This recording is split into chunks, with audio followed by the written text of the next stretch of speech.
The airport prank that was murder. On February 13th, 2017, Kim Jong Nam was moving through Kuala Lumpur International Airport when two women closed in on him from the crowd. To people nearby, it could have looked like one of those cheap hidden camera stunts. A stranger gets touched. The victim jolts. The women hurry off. The camera is supposed to catch confusion, not death. That is what makes this case so unnerving. During the trial, the defense for the two women said they believed they had been recruited for prank-style reality show clips. They said they thought they were smearing harmless liquid on random men, then running away while others filmed the reaction. But what touched Kim Jong Nam's face was not lotion or baby oil. It was VX nerve agent. The visual contrast is brutal. Airport lights, departure boards, travelers heading to their gates. In the middle of all that ordinary movement, Kim Jong Nam reaches airport staff, says someone grabbed his face and asks for help. Minutes later, he is collapsing inside a terminal that still looks completely normal. The prank format was not the joke. It was the disguise. A murder was hidden inside something designed to look ridiculous. The toilet paper prank that killed a teacher. On March 6th, 2026 in Gainesville, Georgia, teacher and coach Jason Hughes came outside late at night because students were toilet papering his yard. White strands were hanging from the trees. Rolls were scattered across the lawn. It was the kind of prom season prank that usually ends with yelling, laughter, and a truck full of teenagers driving off into the dark. Instead, the whole thing broke in a second. Hughes moved toward the road as the students were leaving. In the confusion, he fell into the street. The pickup truck hit him. That is why this story works so hard on camera. The visuals are simple and cruel. White paper tangled in branches, a truck pulling away. Then the prank turns into a rescue scene, with the same teenagers who came to joke around suddenly trying to save the man they had just startled. Nobody came there to kill anyone. That is exactly why it hit so hard.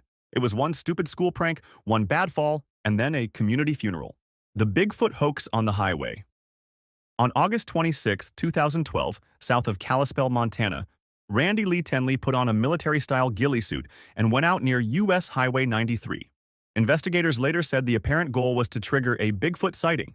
He wanted drivers to catch a glimpse of something hairy and unnatural near the road and go home convinced they had seen a monster. For a second, the idea sounds almost funny. Then you picture it properly. It is night. Cars are moving at highway speed. A man in a thick camouflage suit is standing in or near the lane, waiting to become somebody else's unbelievable story. Maybe he imagined people talking about Sasquatch the next morning. Maybe he planned to laugh later. Instead, he was hit by one car and then struck again while lying in the roadway. That image is why the case belongs in this video. It is not a YouTube prank, not a phone prank, not a fake robbery. It is its own kind of doomed stupidity. One man turns a highway into a stage, tries to manufacture a cryptid sighting in the dark, and ends up dying under headlights before anyone can even understand what they are looking at. The swatting call that killed the wrong man.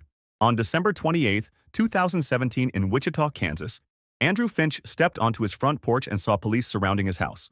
Flashing lights washed over the walls. Officers were outside with rifles, treating the scene like an active hostage crisis. Finch had nothing to do with the online gaming argument that put them there. The entire disaster started with a swatting call. Tyler Barris, a known hoax caller, falsely told police there had been a shooting and a hostage situation at Finch's address. Swatting is called a prank because it begins with a keyboard and a fake story. In reality, it is a method for aiming armed police at a stranger's front door and waiting to see what happens. Finch opened the door into a scene built out of somebody else's boredom. He was unarmed. Within seconds, he was shot and killed by an officer. He was not one of the gamers in the dispute. He was not the person Barris meant to target.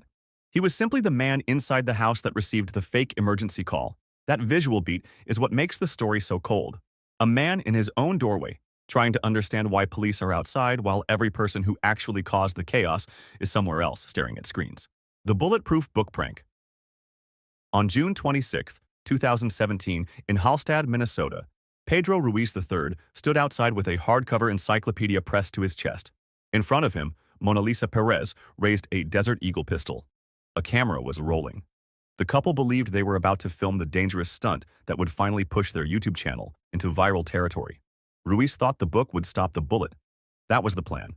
No armor, no controlled setup, just paper, confidence, and the kind of internet logic that treats physics like a suggestion. Perez had even posted beforehand that they were about to make one of their most dangerous videos ever. Everything in the scene is visual. The book held against a chest, the huge handgun aimed straight at it, the camera waiting to turn stupidity into content.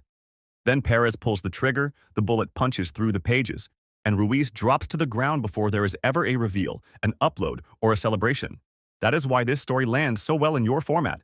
It shows the exact second a prank stunt stops being online ambition and becomes permanent reality. One shot, one body, one camera that was supposed to capture a breakthrough and instead records the total collapse of their future. The stop sign prank that turned deadly. On August 17, 2011, in Pickaway County, Ohio, a stop sign was covered with petroleum jelly and plastic wrap. It was a prank built like a trap. No shouting, no masks, no fake weapons, no person standing there to see the reaction. Just a road sign quietly altered and left in place for some stranger to discover too late. That stranger was Jean Shea, who drove into the intersection without properly seeing the stop sign and crashed into another vehicle. Her passenger, her 85-year-old sister Mary Spangler, died. Shea later died from her injuries as well. The horror of this case is how still it is. An ordinary road. An intersection that looks safe until it suddenly is not. Then a car approaches. No warning, no confrontation. Just a vehicle sliding into a fatal collision because somebody wanted to make traffic itself part of the joke. That is what separates this story from the others. The pranksters did not need to be present when the damage happened. They set the stage and left.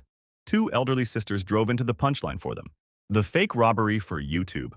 On February 5, 2021, in a parking lot outside an urban air trampoline park in Nashville, Timothy Wilkes walked toward a group of strangers holding butcher knives. Witnesses later told police it was supposed to be a robbery prank for YouTube. The idea was simple: rush a group, create panic, capture the reaction, and turn fear into a video. The fatal flaw is obvious the moment you picture it from the other side. The target does not know there is a reveal coming. The target does not know there is a channel, an edit, or a thumbnail. All they know is that a man with knives is moving toward them in a parking lot after dark. One of the people in that group later told police he believed the threat was real and fired in self-defense. Wilkes died at the scene. This story is pure visual tension. Parking lot lights. A group of strangers talking. A young man stepping forward with butcher knives in his hands. Then a gunshot. No laughter. And a scene that never makes it to YouTube because the prank created the exact conditions under which a terrified stranger would think he had only one chance to stay alive. The TikTok ding-dong ditch shooting. On May 3, 2025, in Spotsylvania County, Virginia, Michael Bosworth Jr. was out with two other teenagers at about 3 in the morning. According to investigators and court records cited by local reporting, they were filming ding-dong ditch pranks for social media.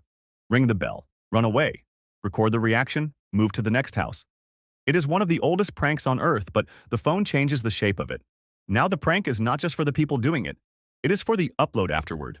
The clip, the comments, the proof that the reaction happened. That is what pulled Bosworth and the others through a neighborhood before sunrise, turning strangers' front porches into content. At one house, a resident believed a burglary was happening and opened fire. Bosworth was shot and killed. Another teen was wounded. Authorities later charged Tyler Chase Butler with second-degree murder and related offenses. Visually, this one is devastating. A dark suburban street, phone cameras out, running feet on driveways, a door opening, gunfire cracking across a quiet neighborhood. Then prom clothes, hanging somewhere back home while detectives and paramedics take over the night. Bosworth was a high school senior, only days from graduation. Instead of posting a prank video, his friends ended up giving statements in a homicide case. If you liked this video, hit subscribe for more like it, and let me know in the comments what you want to see next.